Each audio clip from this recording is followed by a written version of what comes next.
Essa semana, o governo federal leiloou as concessões das 4 usinas que estavam sob o controle da CEMIG há décadas. 3 grupos internacionais levaram as hidrelétricas que, juntas, representaram até agora 50% da capacidade de geração de energia da Companhia Mineira. Sobre a repercussão para o Estado, eu converso com o deputado Rogério Corrêa, do PT, que lidera a frente em defesa da CEMIG. Bem-vindo, deputado. Obrigado, eu que agradeço mais uma vez a oportunidade de estar aqui no mundo político. Deputado, o que explica uma derrota tão grande, né, em relação a esse leilão? Bem grande mesmo, né? Realmente foi uma tristeza para Minas Gerais, não só para a CEMIG, mas para os mineiros, né? Nós perdemos 4 usinas. A de São Simão era a maior de todas, então uma geração de energia grande. Então Minas Gerais perdeu, vamos dizer assim, usinas importantes que abalam a CEMIG. Nós vamos ter que discutir, eu já até pedi uma audiência pública, qual que vai ser a influência disso no funcionamento da CEMIG, na conta de luz, daqui para frente, como que nós vamos funcionar.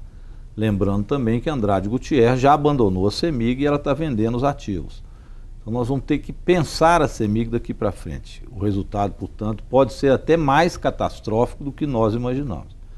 Segundo, é preciso dizer que é uma irresponsabilidade do governo Temer.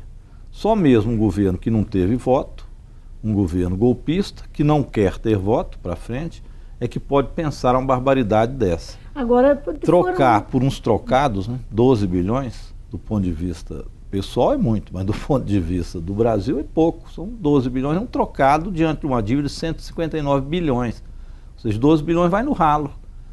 Os deputados, que ele passou emenda... Você está falando do déficit deste ano. Do que eles venderam, 12 bilhões. Não, eu digo em relação a 159. Né? 159 bilhões é o déficit anual. O déficit anual. Então, para você descontar do déficit anual 12 bilhões, isso vai para o ralo, em poucos meses.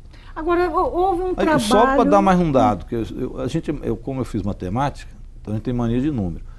Eu estive analisando, os deputados federais receberam emendas no valor de 14 bilhões antes do primeiro pedido de impeachment do Temer. 14 bilhões. Foi repassado de emenda para deputado. E as empresas vendidas por 12 bilhões. Então nós podíamos fazer a conta de que vendeu-se as empresas para pagar a emenda de parlamentar para garantir o Temer não ser derrubado do impeachment. É um absurdo. Agora, foram meses de trabalho envolvendo a CEMIG, o próprio governo do Estado, naturalmente, que é o principal acionista da CEMIG, e que tem interesse para, além da questão de participação na empresa, o fato de compromisso com o Estado, realmente. Mas também deputados estaduais, federais. Faltou empenho? A frente cresceu muito. Houve uma inserção da população mineira a partir dos seus setores organizados muito grande. Assembleia Legislativa, como você disse, Câmara Federal, o próprio governador do Estado, a CEMIG. Então houve um empenho. As entidades tanto patronais quanto de trabalhadores. Nós tivemos CUT, CTB, MAB, MST, que ajudaram muito, foi o setor da mobilização social, mas tivemos também FIENG e outras entidades empresariais. Então, é óbvio que foi acenado para o governo federal que essa era uma medida antipática, antipopular e contra Minas Gerais. Esse recado foi dado para o governo federal. Mas falou mais alto o fator econômico de dar sinais ao mercado internacional, e é este programa equivocado que o governo Temer tem, que o golpe foi dado para isso, que é para você reverter aquilo que era construir um Brasil soberano, com parque industrial, com medidas estratégicas de energia, de água, de construção de nação, por uma subordinação ao capital estrangeiro. Este é o modelo que está em prática, o modelo que perdeu as eleições, mas que através do golpe se assumiu. Então, neste caso, havia uma unidade no governo federal, no governo Temer, entre o próprio governo, o PSDB, as forças conservadoras que são favoráveis a esse tipo de projeto. Agora, se houve um compromisso, eu diria que teve um comprometimento real da bancada mineira como um todo, de forma suprapartidária, essa pergunta é assim, se houve de fato Parece que o governo Temer não está preocupado em deixar os mineiros insatisfeitos, a bancada mineira insatisfeita. Ele São sabe 53 deputados. ele sabe que a retaliação que viria dos deputados também não é tão grande quanto se podia parecer. O deputado Fábio Ramalho, por exemplo, que ajudou muito, ele tinha uma expectativa de salvar 2 empresas. Essa negociação foi feita, salvar 2 usinas, a usina de Miranda e Jaguara. Isso foi conversado com o governo, se tentou uma série de diálogos. Eu lembro que na época eu disse ao Fábio Ramalho que a única via que eu apostava era nós conseguíssemos, na justiça, interromper o leilão. Se fosse leilão, eles venderiam todas e não haveria negociação, como de fato ocorreu. Mas o Fábio tentou isso durante o tempo inteiro. No final do último dia antes do leilão, eles puxaram o tapete e disseram que aquele acordo que estava sendo previsto não podia ser feito, ou a CEMIG comprava tudo e fazia um acordo global, ou então iam colocar as 4 em leilão como colocaram. Vocês viram que o deputado Fábio Ramalho ficou agora, ontem fez um pronunciamento, ofendido e traído, que ele de fato foi. Então houve sim uma traição do governo Temer, que fingia negociar, mas já estava com isso arrumado. O Lili era um cartel, viu? Estava arrumado mesmo. E quando eles foram à China, eles já tinham entregue São Simão para a China. Então a China já veio, já sabia o preço, quanto que ia comprar e tudo. Teve formação de cartel, que aliás pode ser um dos argumentos para se tentar anular esse leilão. Porque houve cartel com São Simão e divisão com as outras. Se você pega que quem comanda isso é o Moreira Franco, que está com um monte de denúncia, né, o chamado Gatangorá, com um monte de denúncia de corrupção, exatamente por situações semelhantes a essa, este modelo pode ter sido formado de cartel. Nós vamos usar isso, inclusive, para tentar anular o leilão. O senhor está falando, vamos usar por quê? A frente ainda continua trabalhando, apesar do leilão ter sido realizado, há algum caminho jurídico? O que vai ser feito? Vamos estudar junto com o CEMIG, a frente continua. Minha proposta é que a gente mantenha a frente mineira em defesa do CEMIG e vamos fazer já 2 reuniões, uma para fazer esse balanço e ver medidas possíveis, e uma segunda que seria, nessas medidas possíveis, a nulidade do leilão. Vamos ver os argumentos. Eu tenho levantado o argumento da formação de cartel, porque não é possível. Todo mundo sabia quem ia ganhar de antemão, preços, etc. Isso foi combinado. O Temer foi à China e já voltou com isso negociado. Foi quando ele endureceu o discurso e disse que não negociava mais. E a outra questão... O senhor fala questão, isso por causa da coincidência dos discursos do discurso com a viagem? Com viagem e depois o endurecimento para não negociar mais com a CEMIG, depois a visita dos chineses e toda a articulação que foi feita. Agora, cabe, evidente, a gente provar, mas que há indício sério de formação de cartel no leilão, não tem dúvida, não. Nessa quinta-feira foi aprovado na Comissão de Constituição e Justiça, Justiça e Cidadania da Câmara, um projeto que propõe que seja cancelado o decreto que autorizou esse leilão. O decreto da Presidência da República, sim, que autorizou que a agência reguladora fizesse o leilão. Esse decreto vem depois da realização do leilão, né? Esse projeto, aprovação na CCJ. Ele ainda tem que ir a plenário. Ele pode ter alguma efetividade? Juridicamente, eu não poderia te responder assim com precisão, mas penso que sim. Politicamente, com certeza.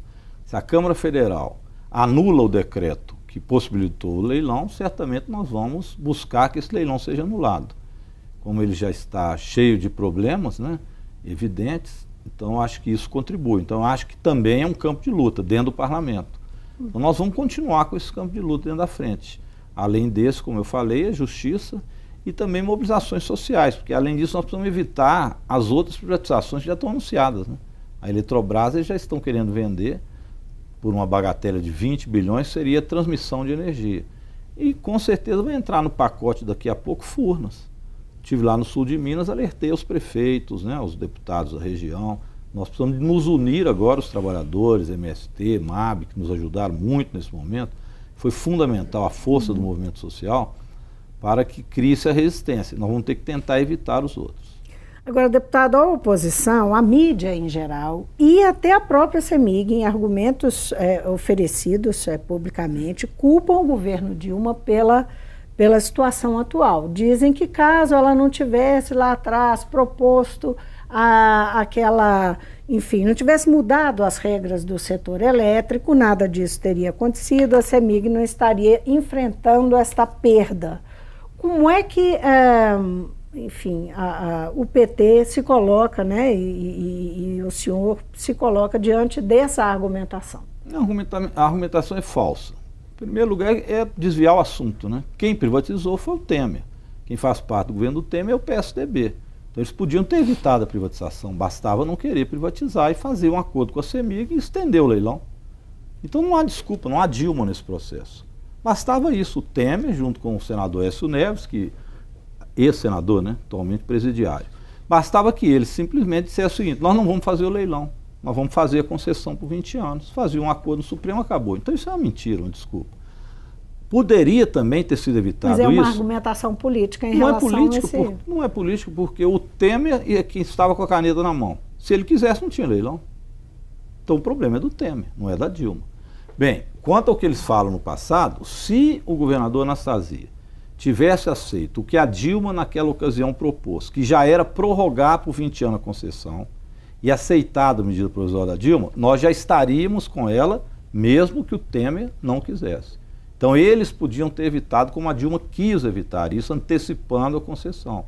O governo do PSDB não topou, a mando do senador, ex-senador, Aécio Neves, que proibiu Minas Gerais, ele como presidente do PSDB, São Paulo e Paraná de aceitarem a medida provisória, prejudicando Minas Gerais, julgando quanto pior, melhor. O Temer dá o golpe, com apoio de Aécio e de Eduardo Cunha, e passa a fazer valer o programa de privatização. E aí privatizam.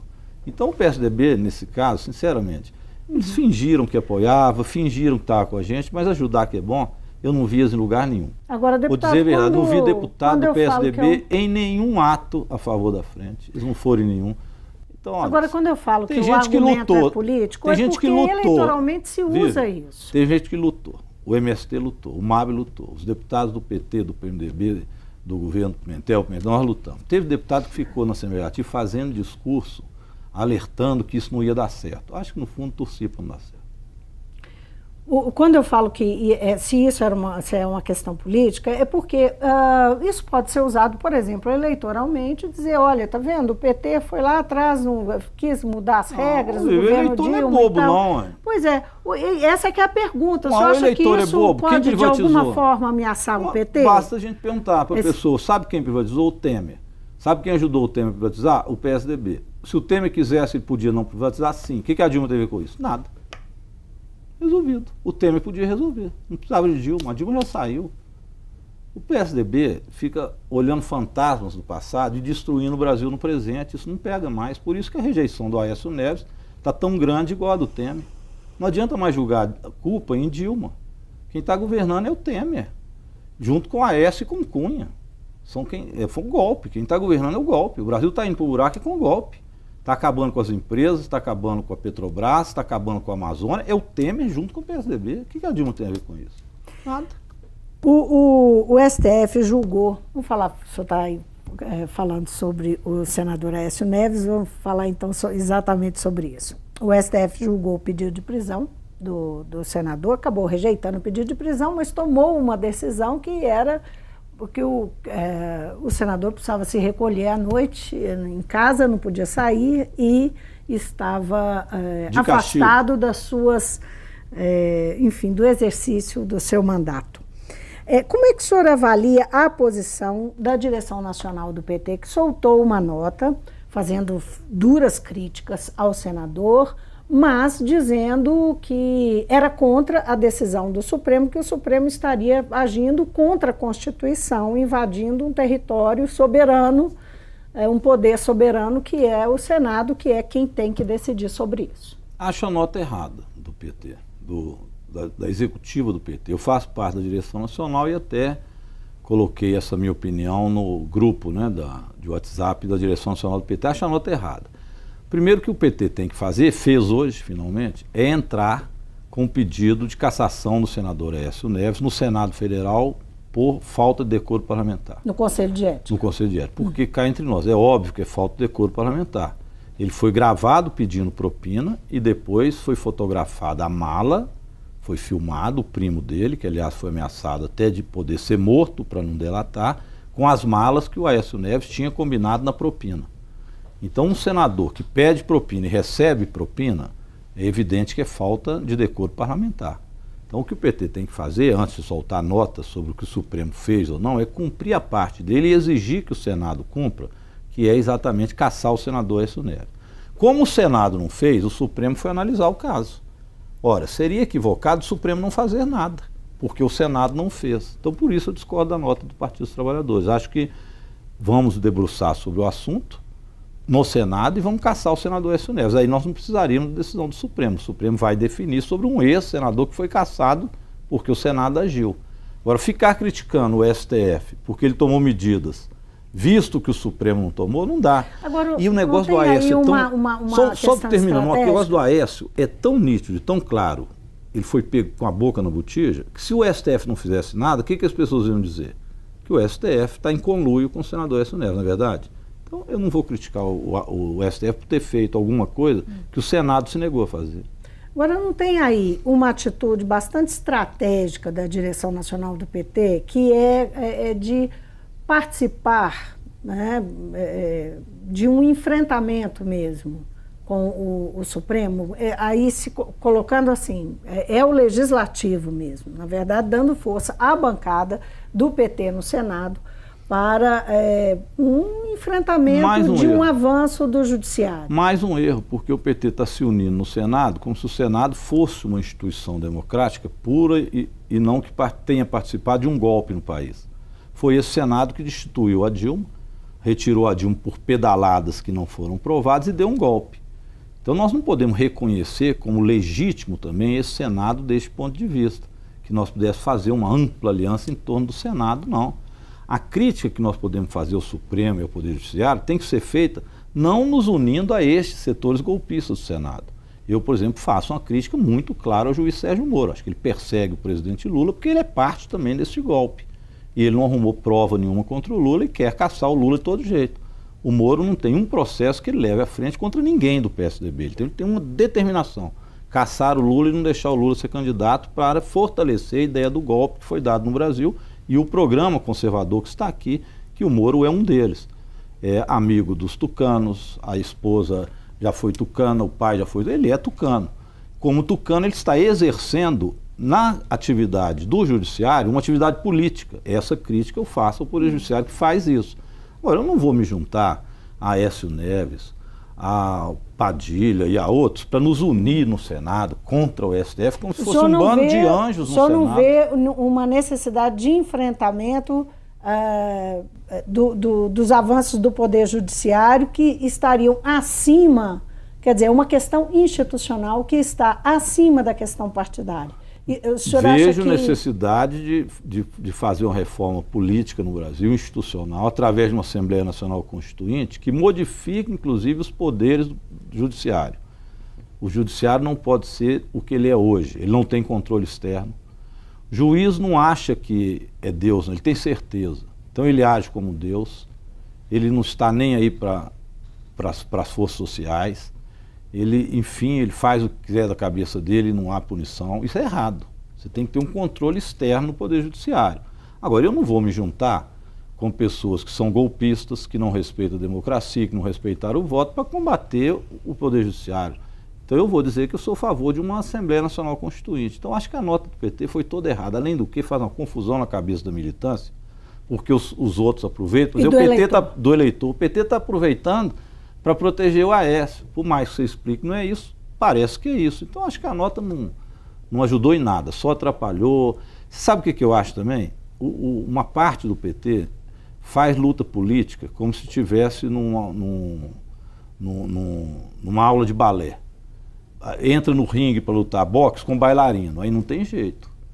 Ora, nós estamos diante de um golpe, é golpe. Não foi um pesadelo, um susto que nós tomamos nós. Eles deram um golpe e continuam com o golpe, retirando direito dos trabalhadores, acabando com a CLT, acabando agora com a aposentadoria, acabando colocando essa terceirização absurda, retirando recursos da educação, da saúde, vendendo pré-sal, vendendo a Amazônia, vendendo a CEMIG, vendendo tudo. E o PT achando que está dançando balé num sistema democrático. Então isso é que eu acho que foi o erro do PT no passado, não ter organizado a sociedade para reagir a este golpe que veio se avolumando e não ter base social para impedir o golpe. Então o PT precisa de mudar a sua estratégia, precisa de organizar a população, voltar a ter um acesso junto ao povo, junto aos movimentos sociais que precisam se fortalecer, para você aí sim fortalecer a democracia. 2018 é uma oportunidade disso? 2018 só acontecerá de forma democrática se houver mobilizações. Neste caso, o Lula é uma pessoa que tem uma perspicácia impressionante. O Lula, de novo, colocou a questão das caravanas. Muitos criticam, o Lula está aí fazendo campanha eleitoral. Não, o Lula tem dimensão de que o problema agora não é fazer campanha eleitoral. É que se você não organizar e não movimentar o povo, você não terá eleições livres em 2018. Eleição sem Lula não é eleição livre. É eleição para evitar que um programa social seja vitorioso nas urnas. Então, a eleição livre tem que ter Lula. Não pode, por perseguição, retirar o presidente Lula do processo eleitoral. Então, o PT fica achando, uma parte do PT, que é certo ter eleições em 2018, que já é certo ter o Lula presidente, e não é. O golpe está em curso. Nós não paralisamos o golpe. O golpe, repito, não foi um susto que nós tomamos, não. O golpe é algo arquitetado.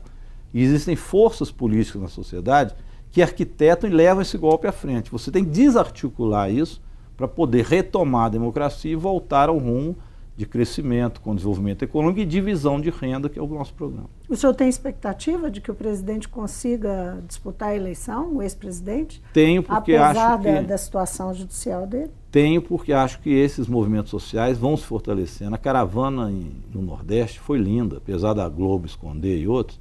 Uma caravana maravilhosa, foi o maior movimento de massas. Ele está para vir aqui, já está definido a data? O Nordeste foi o maior movimento de massas que houve depois do processo eleitoral. Mobilizou, foi um negócio impressionante. E vai ser em Minas também, viu?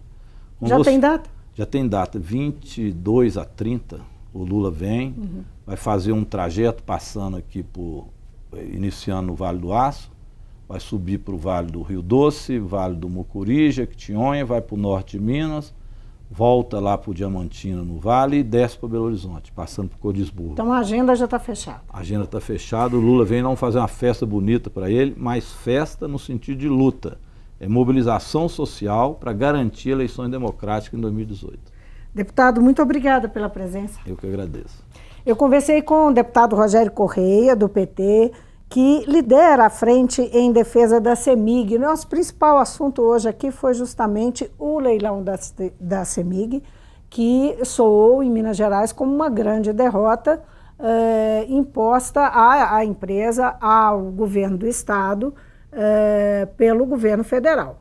E a frente promete, segundo o deputado, ainda tomar medidas judiciais daqui para frente para tentar reverter o leilão. O Mundo Político fica por aqui. Obrigada por nos acompanhar e até o próximo programa.